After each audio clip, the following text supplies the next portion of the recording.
साथियों, Bihar police constable के लिए जो बम्पर पदों पर नई भर्ती आने वाली है, उसके लिए साथियों आज से एक बहुत ही शानदार प्रैक्टिस सेट स्टार्ट होता है।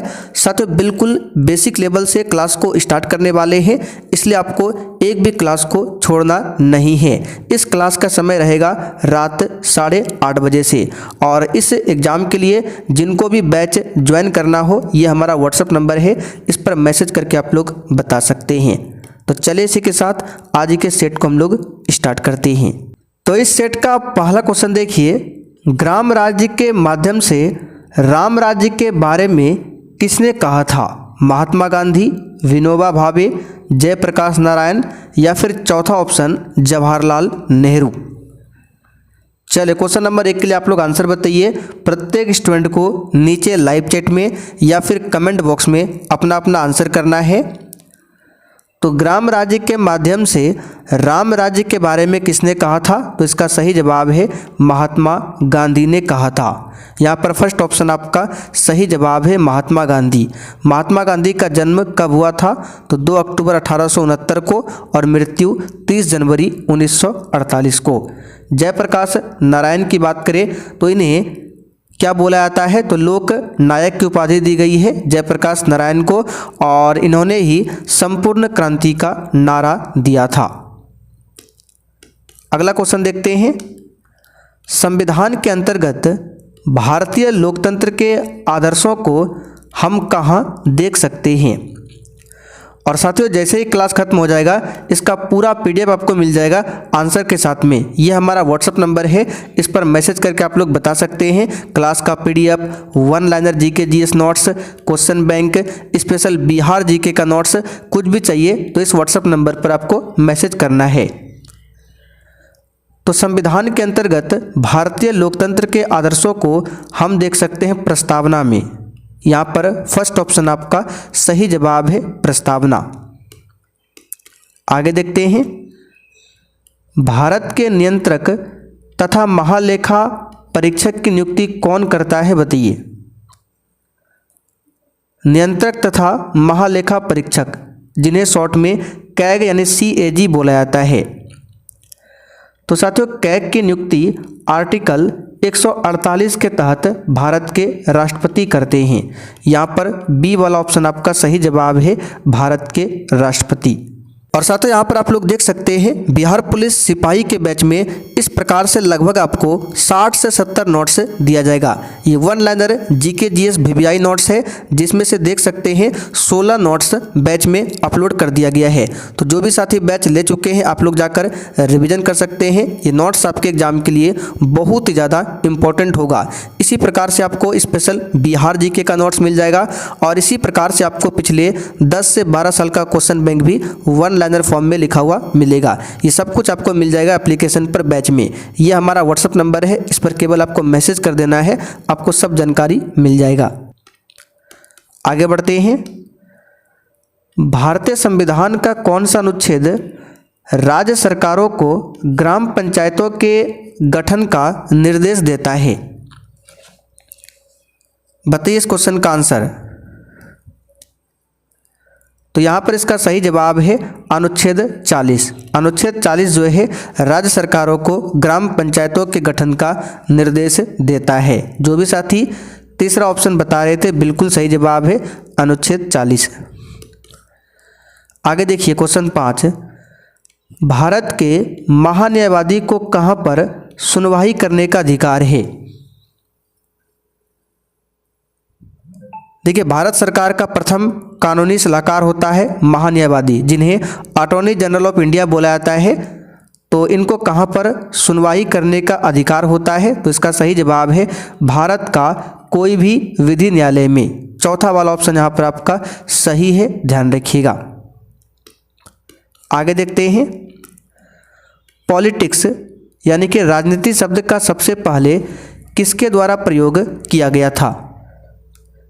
एक भी क्वेश्चन को छोड़ना नहीं है, और क्लास का समय है रात 8:30 बजे से। और साथ ही जो प्रैक्टिस सेट है, फिलहाल के लिए ये क्लास रेगुलर नहीं होगा, क्योंकि बिहार पुलिस कांस्टेबल की अभी भर्ती नहीं आई है, इसलिए ये क्लास एक दिन गैप करके रखा जाएगा, ठीक है।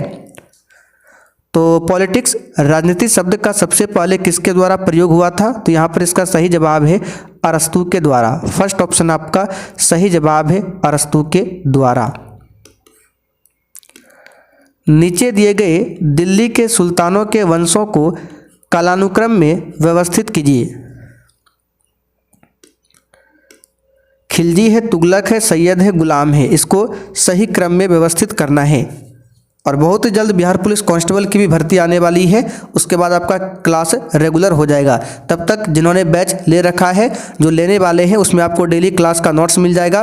One liner GK GS notes मिलेगा, बूस्टर नोट्स मिलेगा, शॉर्ट नोट्स मिलेगा, क्वेश्चन बैंक मिलेगा। इन सभी का तब तक आप लोग रिविजन कर सकते हैं। तो यहाँ पर देखिए खिलजी है, तुगलक है, सैयद है और गुलाम है। तो सबसे पहले हो जाएगा गुलाम राजवंश। ठीक है, गुलाम वंश की स्थापना किसने किया था? तो कुतुबुद्दीन ऐबक ने किया था 1206 में।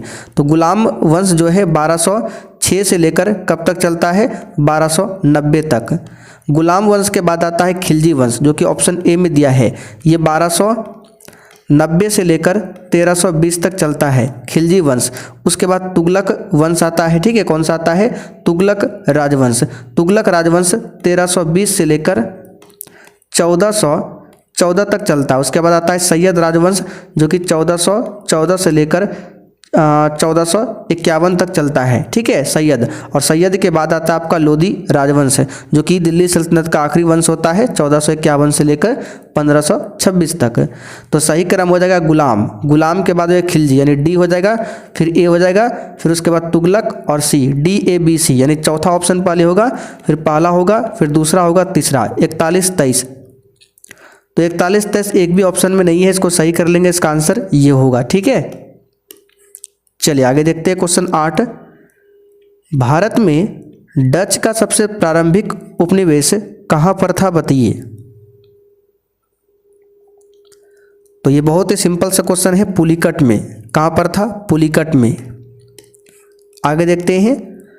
ब्रिटिश शासन के दौरान तत्कालीन मद्रास प्रेसिडेंसी में रैयतवाड़ी प्रणाली की शुरुआत करने वाला कौन था? और सेशन के लास्ट में आप सभी को कमेंट करके अपना अपना स्कोर जरूर बताना है कि इस प्रैक्टिस सेट में आपने कितने क्वेश्चन सही किए हैं। तो इसका हो जाएगा थॉमस मुनरो, तीसरा ऑप्शन सही है। आगे देखते हैं। निम्नलिखित में से कौन सा व्यक्ति इटली के एकीकरण से संबंधित नहीं था?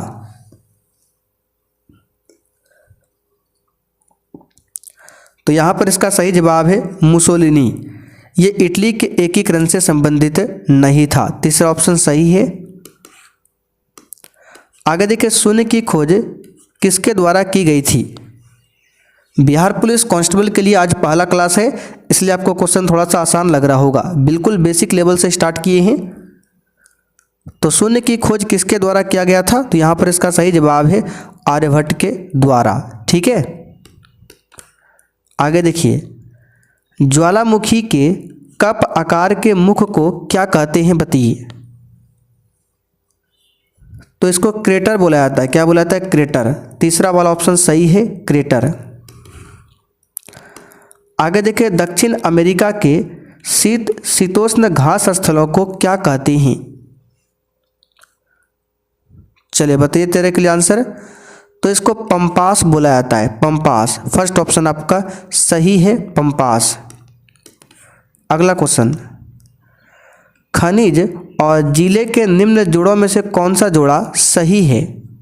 बिहार में महत्वपूर्ण खनिज दिया हुआ है, जैसे कि यहाँ पर कैमूर है, भागलपुर है, मधुबनी है, गया है। कौन सा इसमें जोड़ा सही है वो बताना है। तो माइका भागलपुर दिया, ये गलत है। कार्टजाइट मधुबनी, ये भी गलत है। लेड जिंक गया, ये गलत है। केवल आपका यहाँ पर लाइमस्टोन जो है कैमूर में देखने को मिलेगा। फर्स्ट ऑप्शन यहाँ पर आपका सही है, कैमूर। ठीक है। पर्यावरणीय जागरूकता के अंग्रेजी अक्षर पी से आरंभ होने वाले प्रसिद्ध 3 शब्द कौन कौन से हैं? देखिए, जो पी है पर्यावरणीय जागरूकता के अंग्रेजी अक्षर पी है, और इससे होने वाले 3 शब्द कौन कौन से पी से? ठीक है, तो ट्रिपल पी। तो एक पी से यहाँ पे हो जाएगा पॉपुलेशन, दूसरा पी का मतलब पॉवर्टी, और तीसरा पी का मतलब पॉल्यूशन, यानी कि पॉपुलेशन, पॉवर्टी और पॉल्यूशन। इसको याद कर लीजिए, अच्छा क्वेश्चन है। आगे देखिए, निम्नलिखित में से कौन सा दिवस ऐसा है जो हर वर्ष किसी निश्चित तिथि पर नहीं मनाया जाता? तो ये है विश्व हैबिटेट दिवस, पर्यावास दिवस। ये हर वर्ष किसी निश्चित तिथि को नहीं मनाया जाता है। चौथा ऑप्शन यहाँ पर आपका सही है। विश्व पर्यावरण दिवस पूछे तो 5 जून को मनाया जाता है। अंतर्राष्ट्रीय महिला दिवस पूछे तो 8 मार्च को, और अंतर्राष्ट्रीय मित्रता दिवस पूछे 30 जुलाई। निम्नलिखित में से कौन सी उपन्यास भारत के स्वतंत्रता सेनानियों के लिए प्रेरणा का स्रोत बनी थी? तो ये हो जाएगा आनंद मठ। बी वाला ऑप्शन यहाँ पर आपका सही जवाब है। आनंद मठ की रचना बंकिम चंद्र चट्टोपाध्याय ने किया था। ठीक है, और इसी आनंद मठ में सन्यासी विद्रोह का वर्णन भी मिलता है, और भारत का जो राष्ट्रीय गीत है वंदे मातरम इसी आनंद मठ उपन्यास से लिया गया है। आगे देखिए, स्वराज पार्टी के संस्थापक कौन थे बताइए? तो साथियों, स्वराज पार्टी के संस्थापक कौन थे? तो देशबंधु CR दास, यानी चित्तरंजन दास और मोतीलाल दोनों हो जाएगा, लेकिन ऑप्शन में केवल यहाँ पर CR दास, चित्तरंजन दास दिया हुआ है, तो चौथा ऑप्शन आपका सही है। इसकी स्थापना 1923 को किया गया था स्वराज पार्टी की। भारत का सबसे बड़ा सिंचाई नहर बताइए कौन सा है? तो ये है ऊपरी गंगा नहर। ये भारत का सबसे बड़ा सिंचाई नहर है। चौथा वाला ऑप्शन यहाँ पर आपका सही है। आगे देखिए, किसने कहा था एक अच्छा नागरिक एक अच्छा राज्य बनाता है और बुरा नागरिक एक बुरा राज्य बनाता है? तो ये कथन है अरस्तु का। दूसरा ऑप्शन सही है, अरस्तु। बीबी का मकबरा डैश में स्थित एक कब्र है। इसका औरंगजेब के बेटे आजम शाह ने वर्ष 1678 में निर्माण करवाया था। बताइए, बीबी का मकबरा कहाँ स्थित एक कब्र है, और बीबी का मकबरा का निर्माण औरंगजेब के बेटे आजम शाह ने करवाया था 1678 में। तो ये कहाँ पर है? औरंगाबाद में है, महाराष्ट्र के औरंगाबाद जिले में। कन्नौज की लड़ाई वर्ष डैश में लड़ी गई थी। तो कन्नौज का युद्ध जो है 1540 को लड़ा गया था हुमायूं और शेरशाह सूरी के बीच में, और इस युद्ध में शेरशाह सूरी की जीत होती है। पंचायती राज प्रणाली के अंतर्गत स्थानीय संस्था का कार्य कौन सा नहीं है? तो स्वास्थ्य कार्य है, शिक्षा भी है, जन्म मृत्यु पंजीकरण भी है, जबकि कानून और व्यवस्था बनाना ये पंचायती राज का काम नहीं है। ये तीसरा वाला ऑप्शन आपका सही है। कानून और व्यवस्था ये संसद का काम है। ठीक है। संत शरफुद्दीन याहिया मनेरी का मकबरा किस जिला में है? बताइए, याहिया मनेरी, यहाँ पे गलत लिखा हुआ है। याहिया मनेरी का मकबरा जो है किस जिला में है? तो ये पटना में है, बिहार के पटना में। दूसरा वाला ऑप्शन आपका सही है। भारत के प्रथम राष्ट्रपति कौन थे? सबसे सिंपल क्वेश्चन है। चलिए, जो भी साथी डॉक्टर राजेंद्र प्रसाद बता रहे बिल्कुल सही है। आगे देखिए, द्वितीय विश्व युद्ध का प्रारंभ किस वर्ष में हुआ था? बताइए। तो साथियों, द्वितीय विश्व युद्ध का प्रारंभ जो हुआ था 1939 में हुआ था, 1939 में, और समाप्त हुआ था 1945 में। राष्ट्रीय कैलेंडर का प्रथम महीना कौन सा होता है? स्टार मार्क कीजिए, ये क्वेश्चन पूछा जाता है। तो प्रथम महीना पूछे कौन सा होता है? तो चैत्र होता है। ठीक है, चैत्र होता है। और राष्ट्रीय कैलेंडर जो हमारा भारत का है वो किस पर आधारित है? तो शक संवत पर आधारित है। भारतीय राष्ट्रीय कांग्रेस के प्रथम अध्यक्ष कौन थे? बताइए। ये क्वेश्चन भी आता है एग्जाम में, स्टार मार्क कीजिए। तो WC बनर्जी यानी व्योमेश चंद्र बनर्जी थे कांग्रेस के प्रथम अध्यक्ष। इन्होंने 1885 में बंबई अधिवेशन की अध्यक्षता किया था। सूर्य ग्रहण होता है, बताइए कब? तो जब चंद्र, सूर्य और पृथ्वी के बीच से गुजरता है, जब चंद्रमा जो है सूर्य और पृथ्वी के बीच से होकर गुजरता है तो क्या होता है, सूर्य की जो किरण है वो पृथ्वी पर नहीं पहुंच पाता है क्योंकि बीच में आ जाता है चंद्रमा। इसी को बोला जाता है सूर्य ग्रहण। फर्स्ट ऑप्शन आपका सही है। आगे देखिए, एक मरु उद्यान में हमेशा होता है, बताइए क्या। सबसे आसान क्वेश्चन है, एक मरु उद्यान में हमेशा क्या होता है। देखिए मरु उद्यान क्या है, रेगिस्तान में वह स्थल होता है मरु उद्यान जहाँ पर्याप्त मात्रा में जल उपलब्ध होता है ताकि वनस्पति उग सके। ठीक है, इसलिए क्वेश्चन पूछा गया। रेत आपको आंसर नहीं करना है, ये मरु उद्यान न कि रेगिस्तान। ठीक है, मरु उद्यान जो है रेगिस्तान में वह स्थल होता है जहाँ पर्याप्त मात्रा में जल उपलब्ध होता है। तो आंसर क्या होगा, जल। भारतीय राष्ट्रपति को ले जाने वाले किसी भी हवाई जहाज को बुलाने का संकेत क्या है। इसका है एयर इंडिया 1। फर्स्ट ऑप्शन आपका सही है, एयर इंडिया 1। हर्ष साम्राज्य की राजधानी कहां पर थी। इसका सही जवाब है थानेसर। इसको याद कर लीजिए, हर्ष साम्राज्य की यानी हर्षवर्धन की राजधानी कहाँ पर थी, थानेसर। तीसरा वाला ऑप्शन यहाँ पर आपका सही है। और चीनी यात्री हुएनसांग जो है इसी हर्षवर्धन के समय में भारत आया था। सुभाष चंद्र बोस ने स्वतंत्र भारत सरकार का शुभारंभ कहाँ किया था, बताइए। तो ये सिंगापुर में किया था, सिंगापुर में 1943 में। ठीक है, सुभाष चंद्र बोस का जन्म उड़ीसा के कटक में हुआ था, इसको भी याद रखिएगा। आगे देखिए, भारतीय संविधान का अनुच्छेद 32 इस भाग द्वारा प्रदत्त अधिकारों के प्रवर्तन के लिए उपचार किससे संबंधित है। आर्टिकल 32 बताइए। भारतीय नागरिक के मौलिक अधिकार से संबंधित है। चूंकि मौलिक अधिकार आर्टिकल 12 से लेकर 35 तक में है तो इसी बीच में 32 आता है, तो ये मौलिक अधिकार से संबंधित है। बिहार के चारा घोटाले की जांच हेतु राज्य सरकार द्वारा किस आयोग का गठन किया गया था। तो इसके लिए मुखोपाध्याय, ठीक है, मुखोपाध्याय आयोग का गठन किया गया था। तीसरा वाला ऑप्शन सही है। तो साथियों, बिहार पुलिस कांस्टेबल का ये प्रैक्टिस सेट यहीं पर समाप्त होता है। इसमें टोटल 35 क्वेश्चन थे। ठीक है, आगे आने वाले समय में इसमें क्वेश्चंस की संख्या को और बढ़ाया जाएगा। फिलहाल अभी इसमें 35 क्वेश्चन थे। अब आप लोग 32 में से आपने कितने क्वेश्चन सही किए।